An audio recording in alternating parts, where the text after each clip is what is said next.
왜 진보 정권은 항상 이렇게 열심히나 하는데 욕을 먹는? 열심히 해서 욕을 많이 먹는. 너무 열심히 했나? 네, 국힘이 만약에 잡는다 그러면은 강남 3구 그리고 뭐 강북 쪽에는 마용성 지역들이니까 민주당이 정권을 잡게 되면 대규모로 공공임대가 들어오는 지역들이 있습니다.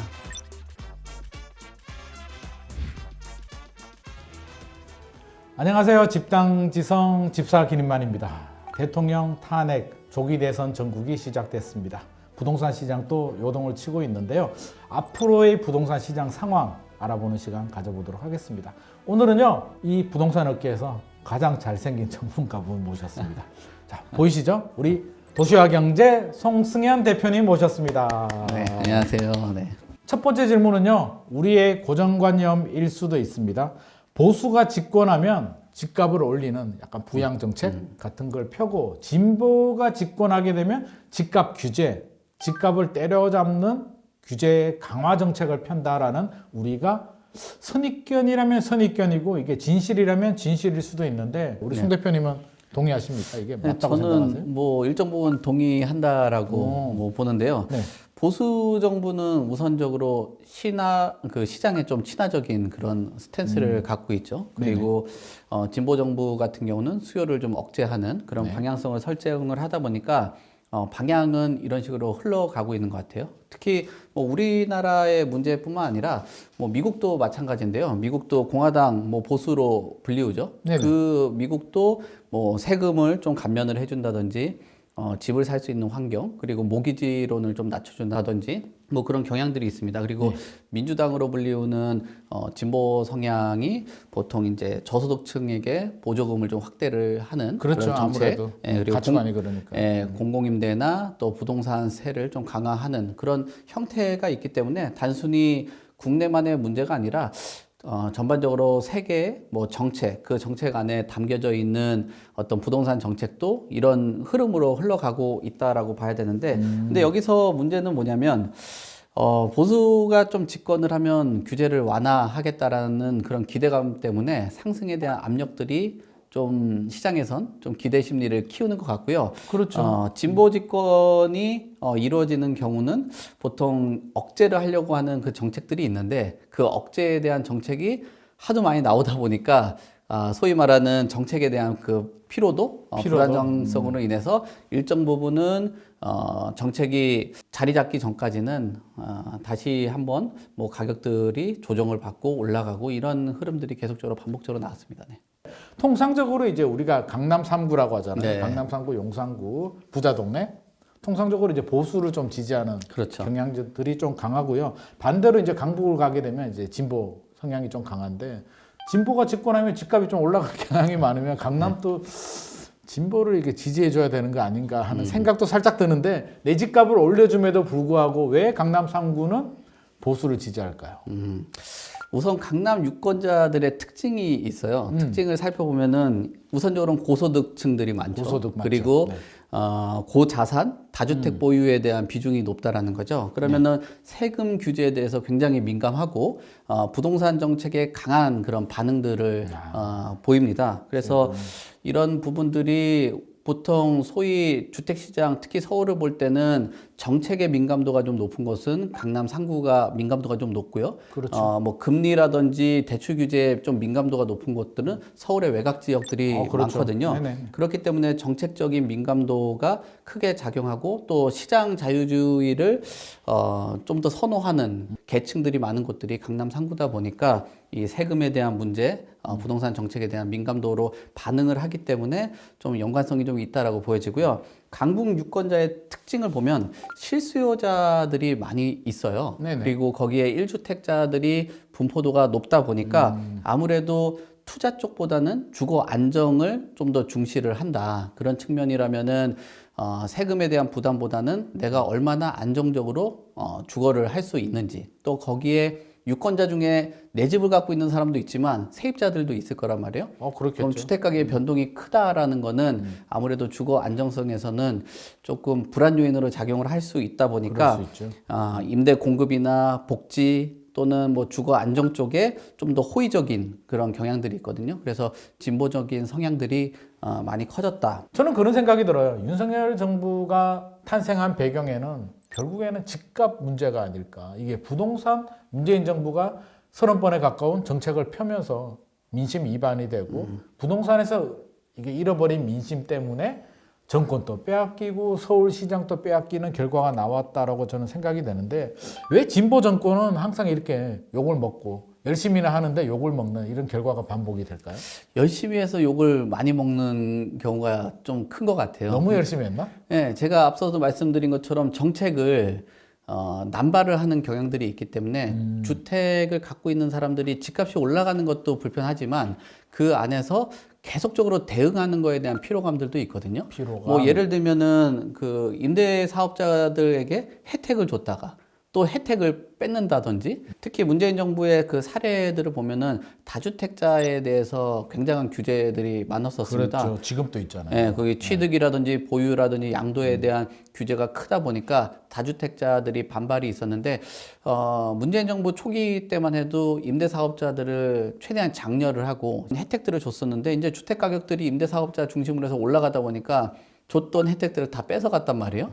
그러면은 그 정책에 대해서 내가 믿고 신뢰를 할 수 있냐라는 정책 신뢰도가 떨어졌다라고 보여지고요. 그리고 임대차 입법으로 불려왔던 그 전월세 상한제라든지 계약갱신 청구권이 도입이 되면서 일시적으로 그 필요성은 있었지만 그 너무 급작스럽게 뭐 소위 말하는 뭐 번갯불에 그 콩 구워 먹듯이 통과가 되다 보니까 시장에 임차인들이 대응을 못하고 또 시장에 그 전세 매물이 급감을 하면서 전세난들이 가중이 됐었다. 열심히는 하려고 하지만 이 열심히가 나한테 주거 이동을 하는데 피해를 받다 보니까 처음에는 뭐 한 번, 두 번 했을 때마다 그 선의를 인정했지만 정책이 너무 과하게 남발이 되다 보니까 정책 피로도로 인해서 많은 사람들에게 불만이 생겼다라고 봅니다. 자, 일단 조기 대선 이제 앞두고 있잖아요. 네. 그래서 이런 얘기 많이 해요. 어떻게 됐든지 간에 선거 끝나면 집값 올라간다. 네. 동의하세요? 뭐 그런 부분은 뭐 좀 동의하기가 어려운 것 같은데요. 네. 가장 큰 거는 이 선거 국면이라기보다는 정권의 뭐 이념 앞서서도 말씀드렸잖아요. 이념보다는 금리에 대한 그 사이클이라든지 금리. 또는 그 공급에 대한 타이밍 그리고 전월세에 대한 그 뭐 상승폭 이런 부분으로 인해서 심리적인 뭐 기대 심리 이런 것들이 작용을 하지 않을까. 그래서 그게 더 큰 변수로 보기 때문에 단순 이분법으로 뭐 탄핵이 됐고 또는 선거가 이제 끝나고 나면 그 뭐 주식시장이나 부동산 시장 뭐 반등한다는 그런 얘기가 있잖아요. 그런 네. 부분들은 이어지지 않을 것 같아요. 하지만 공통적인 패턴들은 좀 있는 것 같아요. 선거 전에는 관망세나 불확실성이 있기 때문에 조금 시장을 지켜보는 경향들이 있고요. 선거 그 직후에는 아무래도 선거 국면 안에서 뭐 정비 사업을 활성화하겠다 또는 교통계획을 세우겠다 그리고 개발 계획들을 적극적으로 발표를 하다 보니까 정책에 대한 기대 심리가 있거든요. 그래서 그렇죠. 단기적으로는 거래량들이 증가하는 그런 모습들이 나타날 것으로 보여지고요. 그 이후에는 실제적인 그 정책에 대한 효과를 보겠죠. 이런 정책들을 했는데 시장에서 그 반응을 한다라면은 집값이 올라갈 수 있겠지만 10개 공약 중에 3개 정도만 실현한다라고 해도 굉장히 훌륭한 공약이라고 하잖아요. 그렇죠, 그렇죠. 그만큼 그런 정책들이 만약에 실현된다라고 하면은 뭐 금리와 유동성하고 맞아서 뭐 정책 실현도에 따르면 가격이 올라갈 수 있겠지만 생각했던 것만큼 이루어지지 않는다라고 하면 주택 가격이 좀 조정될 가능성이 충분히 있다라고 보여집니다. 제가 구체적으로 질문을 좀 드릴게요. 뭐 가정이니까 조기 대선 결과가 국힘이 될 수도 있고 민주당이 될 수도 있는데 콕 찍어서 자, 만약에 국힘이 다시 정권을 잡았다. 그러면 어떻게 될 것 같아요? 부동산 시장이. 지금 국힘이 만약에 잡는다 그러면은 아무래도 주택 가격이 높은 곳들 중심으로 해서 가격들은 다시 반등할 가능성이 있다. 보거든요. 왜냐하면 정책의 그 영속성이라는 게 있거든요. 네.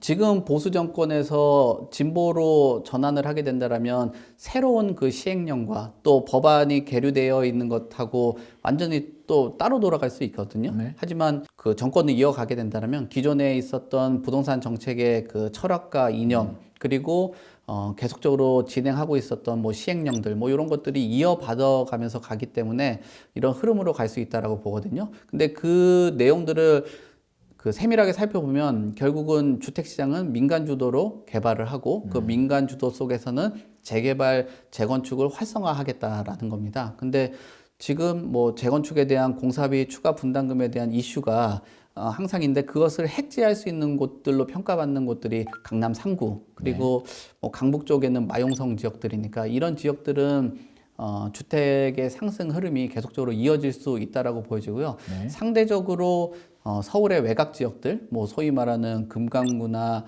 노도강 지역 같은 경우는 강남 대비했을 때 주택 가격 상승이라든지 그 재개발 재건축 뭐 이런 그 동력들은 좀 상실될 가능성이 있다라고 봅니다. 최근에 이제 이런 우려들이 좀 있더라고요. 민주당이 정권을 잡게 되면 첫 번째 종부세가 좀 많이 올라갈 수도 있다. 네. 계약갱신 청구 10년 갱신 도입이 될 수도 있다. 어떤 의견? 그 종부세가 강화가 된다라고 하면 양도세라든지 취득세 부분들은 조금 조정을 할 가능성도 있다라고 봐요. 그러니까 그 문재인 해야지. 정부의 좀 실패로 보는 게 사고 또 보유하고 팔 때 모든 그 주택에 대해서 이런 뭐 부담을 시키는 소위 말하는 그 들어갈 때랑 나갈 때 모두 세금을 많이 내는 그런 그렇죠. 제도였거든요.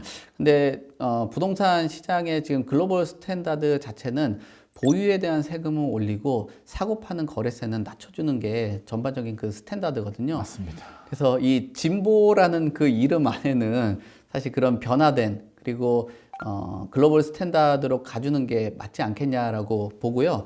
저 개인적으로는 얼마 전에도 이 10년 장기 전세에 대한 얘기들이 나왔었는데 나왔죠. 금방 다시 드렸거든요. 이재명 대표가 아니라고 이제 부인. 예, 그렇습니다. 화들짝 놀라서. 그렇기 때문에 이 10년은 들어오기 좀 어렵지 않겠냐라고 보고요. 네네. 제초안 같은 경우도 현실적인 부분들을 좀 인정을 한 것 같아요. 왜냐하면 제초안에서 지금 공사비라든지 여러 가지 부담금이 점점 커지고 있는 그런 상황이기 때문에 뭐 재건축 초과 이익 환수에 대한 부분들은 금액 부분은 좀 조정하지 않을까라고 봅니다. 왜냐하면 재건축 초과 이익이라는 거는 뭐 소위 말하는 재건축이라는 거는 아파트 단지잖아요. 네. 그 아파트 단지의 표심이 만만치가 않거든요. 엄청나지? 엄청나요. 네. 최근 들어서 서울의 그 토지거래 허가구역에 대해서 확대 재지정이 있고 나서 그 아파트만 해도 서울의 한 40% 정도가 된다라고 하잖아요. 네네. 그만큼 아파트 표심이 크기 때문에 이 재건축 사업을 예전처럼 그렇게 건딘다라는 게 현실적으로는 좀 부담스럽게 작용을 할 것 같습니다.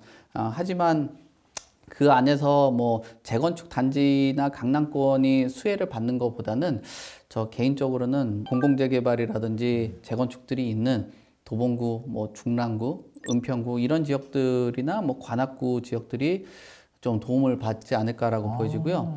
그 다음에 수도권 일대도 보면 뭐 GTX가 좀 돌아다니는 그 지역들 앞으로 예정되는 지역들 보면은 뭐 금정이나 의왕, 뭐 안양 일대 뭐 이런 지역들이 좀 수혜지가 되지 않을까 그렇게 봅니다. 그러면 지금 말씀해 주셨는데 제가 질문하려고 했는데 딱 네. 말씀해 주셨어요. 그러면 우리가 GTX를 좀 눈여겨볼 필요는 있겠네요. A, B, C 노선들 있잖아요. 네, 그 외에도 수혜라든지 내 집 마련하기에 좋은 곳들은 3기 신도시나 공공주택에 대해서 진보 정권은 조금 더 무게를 좀 두는 편이거든요. 네. 그렇기 때문에 남양주 왕숙이나 뭐 하남 교산, 뭐 좋지. 고양 창릉 이런 곳들도 주거 안정 쪽에는 굉장히 좋은 너무 프레임으로 좋죠. 낼 수 있는 정책이기 때문에 그런 곳들에서 내 집 마련을 한번 기대를 해보시는 것도 좋을 것 같고요. 그리고 대규모로 공공임대가 들어오는 지역들이 있습니다. 뭐 인천 계양이나 김포 그리고 뭐 GTX가 들어가 있지만 뭐 인구수가 한 100만 이상 되고 있는 그런 뭐 동탄 지역 뭐 이런 지역들도 긍정적으로 흘러가지 않을까라고 보여지고요. 그리고 지방 같은 경우도 우리가 정말 뭐 소멸 얘기도 있고 힘든 그런 시점인데 예전에 문재인 정부 시대 때를 잘 생각해 보면 지방에도 약간의 좀 기회는 있지 않을까라고. 그때는 그랬죠. 예. 그래서 그래서 지금은 어디가 눈여겨봐야 돼요? 지방 뭐 중에? 그래도 지방 안에서는 대도시 중심으로 보셔야 되는데 그 뭐 부산이나 그다음에 대구 그리고 뭐 광주 이런 광역시 중심으로는 뭐 공공 지역 그다음에 민간에 대한 그 사업 확대 뭐 이런 것들을 예상을 해볼 수 있기 때문에 광역시 중심으로는 조금 지금처럼 이렇게 깊은 골로는 좀 빠지기는 어렵지 않겠냐. 그래서 하락의 그 속도나 폭은 좀 늦출 수 있다. 뭐 그렇게 봅니다. 그러면 바닥을 좀 다졌다. 지방의 대도시들은 가질 수 있는 기대감이 생길 수 있다라고 정도 뭐 서버도 말씀드리겠습니다. 준치다. 네, 그래도 네. 한 번 더 기회는 있다라고 네. 했습니다. 일부는 자 이렇게 조기 대선 이후에 어떻게 될 것인가, 국힘이 되고 민주당이 되면 어떻게 될 것인가, 또 수혜 지역은 어디일까 굉장히 중요한 포인트까지 일부를 짚어봤고요. 2부는 좀 엉뚱하기도 하고 좀 재밌는 주제인데 부동산 정책을 극단적으로 무규제, 규제가 없으면 어떤 일이 발생할까에 대해서 한번 이야기해 보도록 하겠습니다.